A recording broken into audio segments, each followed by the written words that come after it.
मित्रांनो हा पाण्याचा झरा पाहताय का, हा सर्वसाधारण झरा नाही आहे मित्रांनो, हा भारतातील सर्वात उंच गरम पाण्याचा झरा आहे मित्रांनो. तर मित्रांनो मी आहे आता लद्दाखमध्ये आणि लद्दाखमध्ये आपण चाललो होतो सियाचीन बेस कॅम्पकडं. तुम्ही पाहू शकता लद्दाखचे डोंगर आणि आपण सियाचीन बेस कॅम्पकडं जात असताना आपल्याला पानामिक हॉट वॉटर स्प्रिंग म्हणून ठिकाण लागलं मित्रांनो. आणि त्या ठिकाणी नव्हे हे गरम पाण्याचा झरा आहे मित्रांनो. एक पाहू शकता हा भारतातील सर्वात उंच झरा आहे. भारतात अजून केदारनाथ, बद्रीनाथ, गंगोत्री, यमुनोत्री या ठिकाणी पण हे हॉट स्प्रिंग आहेत, पण तिथं आपल्याला पाणी कुठनं येतं इथे पाहायला भेटत नाही. तर इथं पाहिलं ना तर मित्रांनो इथं एका डोंगरामधनं हे गरम पाणी येतं आहे मित्रांनो. इतकं गरम पाणी की हात पण घालू शकत नाही, इतकं गरम पाणी.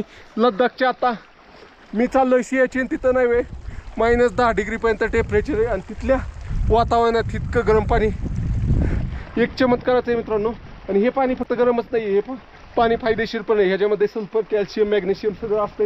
ह्या पाण्यात जर ज्याला स्किनचा आजार असेल त्याने आंघोळ केली ना तर त्याचा आजार बरा होतो असं म्हणतात. पण मित्रांनो हे पाणी इतकं गरम आहे, हे डायरेक्ट ह्याच्यात आपण आंघोळ करू शकत नाही. तर इथं काय केलं आहे लद्दाखमध्ये तुम्हाला दाखवतो. निम्म पाणी डायव्हर्ट करून खाली सोडलं आहे नदीच्या दिशेने आणि निम्म पाणी अशा ही बनवलं आहे स्विमिंग पूलगत आणि त्याच्यामध्ये गार पाणी निम्म हे निम्म असं मिक्स करून आंघोळीसाठी केलेलं आहे. तर मित्रांनो तुम्हाला ही माहिती कशी वाटली कमेंट करून नक्की सांगा. आणि तुम्ही अशा पाण्यामध्ये आंघोळ केली का नाही ते पण कमेंट नक्की करून सांगा. मित्रांनो मी तर केदारनाथ, बद्रीनाथला खूप वेळा आंघोळ केली, तर इथं मी आंघोळ नाही करणार माझा. तुम्हाला व्हिडिओ आवडला तर लाईक, शेअर आणि फॉलो नक्की करा.